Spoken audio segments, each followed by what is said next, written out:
Good evening साथीभाइहरू। जङ्गल फार्दा फार्दा पसिना पसिना भइसक्यो है साथीहरू। साथी गर्ने कोही छैन, एक्लै फारिरहेको छु, जङ्गल फारिरहेको छु एक्लै।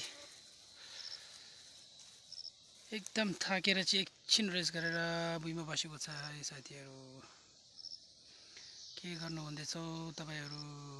आज मन्डेमा के गर्नु हुँदैछ? म चाहिँ जङ्गल फारिरहेको छु है साथीहरू। हेर्नुहोस्,